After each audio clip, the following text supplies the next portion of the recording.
উনার এই প্রেস কনফারেন্সের কারণে অনেকেই আমার ব্যবসায়িক পরিচয় জানতো না আমি কে, অনেকেই জানতো আমি বইয়ের টাকায় চলি, আমি ওইটাই চুপচাপ। এটাই ভালো, আমার ব্যবসায়িক পরিচয় রিভিল হয়েছে। তো উনাকে ধন্যবাদ যে আমাকে রিভিল করা এবং আমার ব্যবসায়কে প্রচার প্রচারণা করে দেওয়া। প্রেস কনফারেন্সে তনির বিরুদ্ধে অভিযোগ তুলে শেষমেশ বললেন তনি তাদের উপকার করেছে, তবে সেটা জেনে বুঝে নয়। টেকনিক্যালি তনির কাছ থেকে আদায় করে নিয়েছেন বারিশার স্বামী সীমান্ত। অনেকটা এক ঢিলে দুই পাখি মারার মতো। বিনা টাকায় তনিকে নিজেদের প্রচারের ব্যানার হিসেবেই ব্যবহার করেছেন। আর সে কথাগুলাই প্রেসকন শেষ করে বেশ এক্সাইটেড মোমেন্টেই বলেছেন ব্র্যান্ড প্রমোটার বারিশা হকের হাজবেন্ড সীমান্ত। সীমান্ত বলেন অনেকের কাছে তিনি এখনো আজাইরা একজন ব্যক্তি হিসেবে পরিচিত।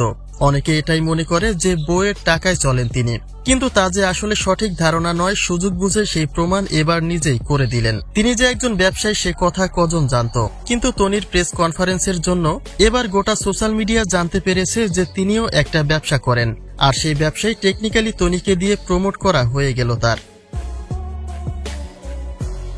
প্রেসকনে তনির বিরুদ্ধে অভিযোগ তুললেও বারিশার দাবি তাদের উদ্দেশ্য ছিল শুধুমাত্র নিজেদেরকে নির্দোষ প্রমাণিত করা। তিনি কারো ক্ষতি করবেন এমনটা ভেবে সংবাদ সম্মেলন ডাকেননি। তিনি তার জায়গা থেকে পরিষ্কার থাকতেই এই আয়োজন ছিল তার।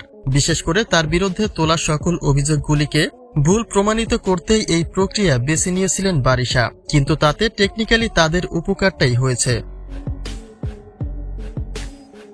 মূলত বুবলি তনির মাঝে হেলিকপ্টার কারাকারির যে ঘটনা, সেই কোম্পানির মূল ডিরেক্টর হচ্ছেন সীমান্ত। তাদের কোম্পানি থেকে ভাড়ায় হেলিকপ্টার পাওয়া যায়, আর তার একটা নিয়েই তাদের দুই পক্ষ প্রতিপক্ষের তুলকালাম যত ঘটনা। তবে সেটা যাই হোক, দিন শেষে যে যার স্বাধীনতা এবং শৃঙ্খলা বজায় রেখে যেন নিজ কর্মে ফিরতে পারেন, সেই কামনাই রইল সকলের জন্য।